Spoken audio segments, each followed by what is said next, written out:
धाराशिव आणि सोलापूर जिल्ह्यातील ऊस उत्पादक शेतकऱ्यांनी आज सरकार आणि कारखानदारांना थेट आणि जाहीर इशारा दिलाय। ऊस उत्पादक शेतकरी संघटनेने ठाम भूमिका घेतली आहे।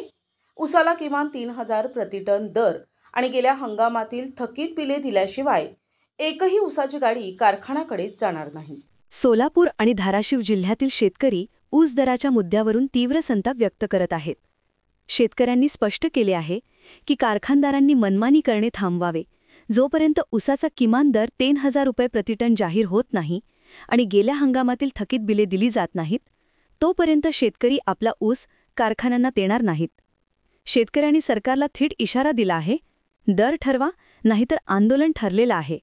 या मागणीसाठी 6 नोव्हेंबर रोजी शिवाजी महाराज पुतळ्यासमोर भव्य आंदोलन आयोजित करण्यात आले आहे। या आंदोलनामध्ये सर्व शेतकरी संघटना एकत्र येऊन सरकार आणि कारखानदारांविरोधात तीव्र आंदोलन छेडणार आहेत। शेतकऱ्यांचा ठाम शब्द आहे, आमच्या ऊसाला दर नाही तर कारखान्यांना ऊस नाही।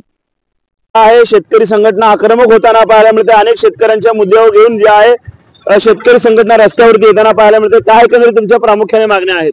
आमच्या मागण्या रास्त आहेत की जोपर्यंत आमच्या शेतकऱ्याचा हमी भाव आणि ऊसाचा FRP फिक्स करत नाहीत, 3000 पहिला हप्ता आम्हाला देत नाही, तोपर्यंत एकही कारखाना आणि एकही गुळ फॅक्टरी आम्ही चालू देणार नाही। आमची रास्त मागणी आहे।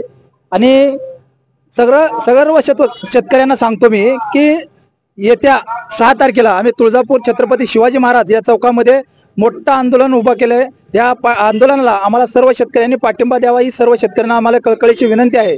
एकंदरीत जे आहे शेतकरी संघटना जी आहे गावखेड्यामध्ये जाते आणि शेतकऱ्यांमध्ये जे आहे या उत्पादक शेतकऱ्यांना जे आहे हमी भाव मिळावा यासाठी जे आहे जनजागृती करताना पाहायला मिळते। शेतकरी संघटना नेहमी आक्रमक होताना पाहायला मिळते। काय एकंदरीत सरकारनं आव्हान आहे, काय चेतावणी आहे?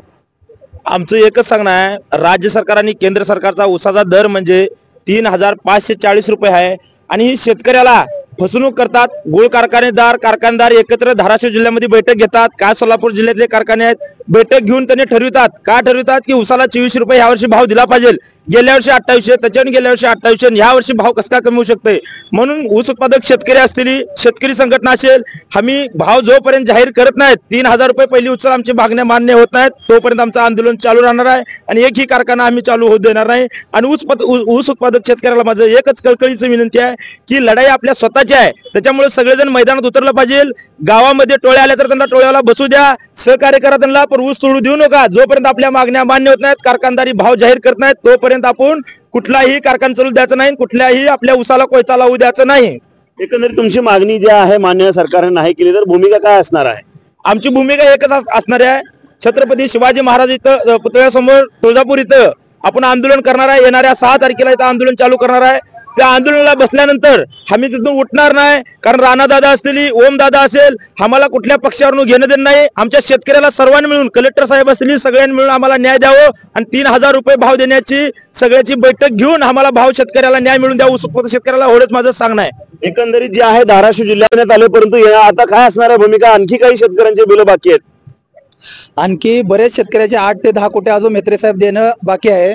त्यांना एक सांगायचं, कळकळीची विनंती आहे, तुम्ही लवकरात लवकर ऊस गाळप चालू व्हायच्या आधी तुम्ही 2700 रुपये भाव लवकरात लवकर त्यांच्या खात्यावर वर्ग करावा, अन्यथा तीव्र असं आंदोलन आम्ही तुमच्या विरोधात हे करू। आणि त्याच्यामध्ये दत्ताभाऊ सुद्धा आहेत, दत्ताभाऊ शिंदे यांनी देखील काही शेतकऱ्यांना 1500, काहींना 2000 दिलेत, त्यांनी देखील 750 रुपये देणं बाकी आहे। त्यांनी देखील या आंदोलनाची दखल घेऊन लवकरात लवकर शेतकऱ्यावर पैसे वजा खात्यावर वर्ग करावे। मातोश्री कारखान्याचे जे आहे संचालक सीताराम मेत्रे यांना जे आहे आता निवडणुकामध्ये मोठा फटका बसवला जात आहे। कुठेतरी जे आहे शेतकऱ्यांचे बिल न दिल्यामुळे कुठेतरी संतापाची लाट त्यांच्या विरुद्ध जाताना पाहायला मिळते। म्हणून येणाऱ्या निवडणुका, स्थानिक स्वराज्य संस्थेच्या निवडणुकामध्ये त्यांना फटका बसण्याची मोठी दाट शक्यता वर्तवली जात आहे। शेतकरी संघटनेने घेतलेल्या आंदोलन उपोषणाची दखल आता मेत्रे साहेब घेणार का, याचा पाहणं तितकंच महत्त्वाचं ठरेल। प्रतिनिधी आयुब शेख, NTV न्यूज मराठी, धाराशिव।